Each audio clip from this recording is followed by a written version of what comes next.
Pour ceux qui ne me connaissent pas, eh bien, je m'appelle Wani. Je suis médium et énergéticienne, radiesthésiste, passeuse d'âme, et je transmute et libère les envoûtements et les possessions. Et je suis aussi astrologue. Et là, je vais vous faire un petit tirage pour l'énergie de la semaine.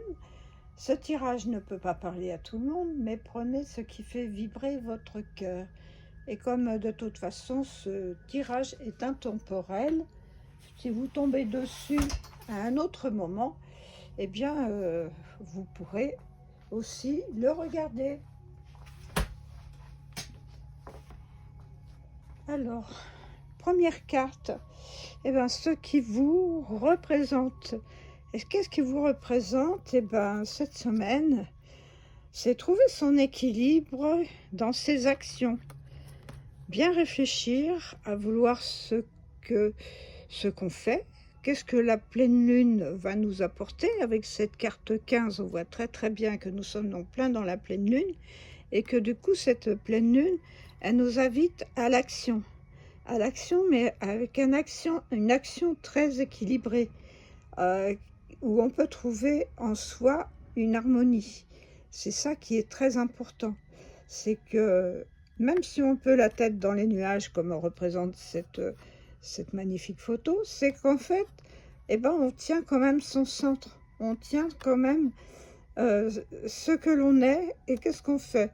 En fait, c'est une carte 19, 9 et un 10, donc la carte, c'est trouver un nouvel équilibre, un nouveau commencement. Et donc, avec cette carte du 15, cette action, c'est-à-dire, voilà, se projeter dans des nouveautés, se projeter toujours dans quelque chose de nouveau. Je crois que le Dalai Lama, il disait qu'il fallait faire une action nouvelle tous les jours. Je ne sais pas si c'est lui exactement, mais il me semble que c'est comme ça. Enfin, moi, je le pense, en fait. Voilà. Alors, ensuite, en face de nous, ce qu'on peut avoir en opposition ou pas. Oh, bah tiens, il y a 3 cartes. Je n'avais pas vu. Alors, qu'est-ce qui se passe? Eh bien, c'est, voilà, comme on avait trouvé avec l'équilibre, en fait, on démarre quelque chose de nouveau. On sent que cette carte, elle est dans le changement. Et on voit que ce changement, en fait, il nous bouscule énormément, puisque un changement, ça pose toujours on se pose plein de questions, on se demande si on a tort, si on a raison, est-ce qu'on fait bien de faire ça ou pas? Et souvent le mental, il prend un peu trop de possession. Et puis en même temps, faut se libérer justement de ces pensées qui nous empêchent d'avancer si on veut obtenir une récolte et quelque chose de positif par rapport à nos actions et ce qu'on fait exactement. Donc bien y réfléchir et bien penser à ce que l'on peut faire. Ensuite, donc, comme conseil, qu'est-ce qu'on nous donne comme conseil? Eh bien, ce qu'on nous donne comme conseil, c'est d'avoir la volonté de vouloir créer les choses, de vouloir avancer et de vouloir concrétiser ce qu'on a envie de faire et aussi briser nos résistances, notre mental des fois qui nous empêche d'avancer en nous faisant voir ses peurs. Et ces peurs, souvent, elles sont pas justifiées parce que le mental nous crée des peurs aussi.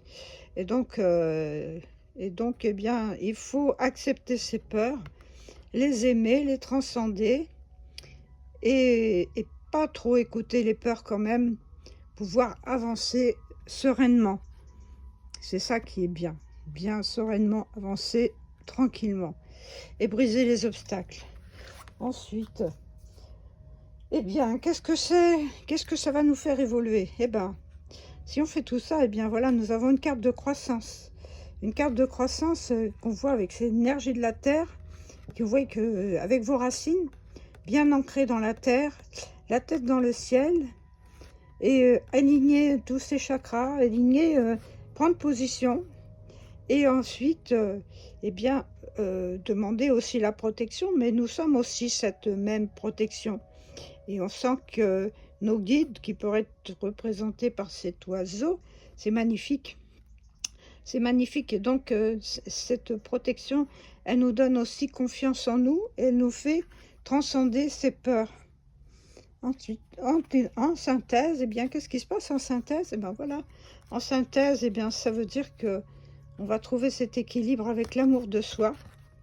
Avec l'amour de soi, l'amour que l'on a pour soi-même, ce qui compte avant tout. Et ensuite, cette carte où eh bien, on est béni, où on se bénit soi-même, eh bien, avec gratitude. Recevoir cette gratitude, c'est très très bien. C'est vraiment se donner de la gratitude, c'est-à-dire s'aimer de la pointe de ses orteils jusqu'à la racine de ses cheveux, ce qui est formidable. Alors, une carte chamanique, deux cartes chamaniques pour terminer.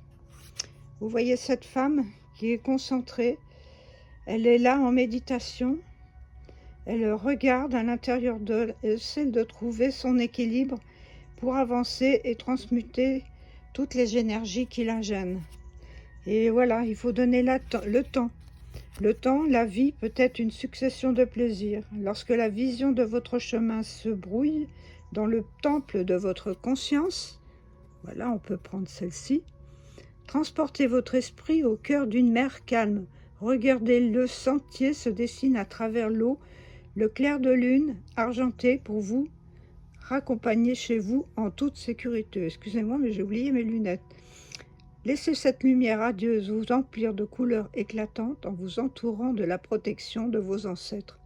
Le temps de votre transformation est venu. Et quelles sont les splendeurs dont vous rêvez pour vous-même? Réalisez les splendeurs que vous avez pour vous-même. Le temps, c'est le portail. C'est la direction ouest et qui est noire.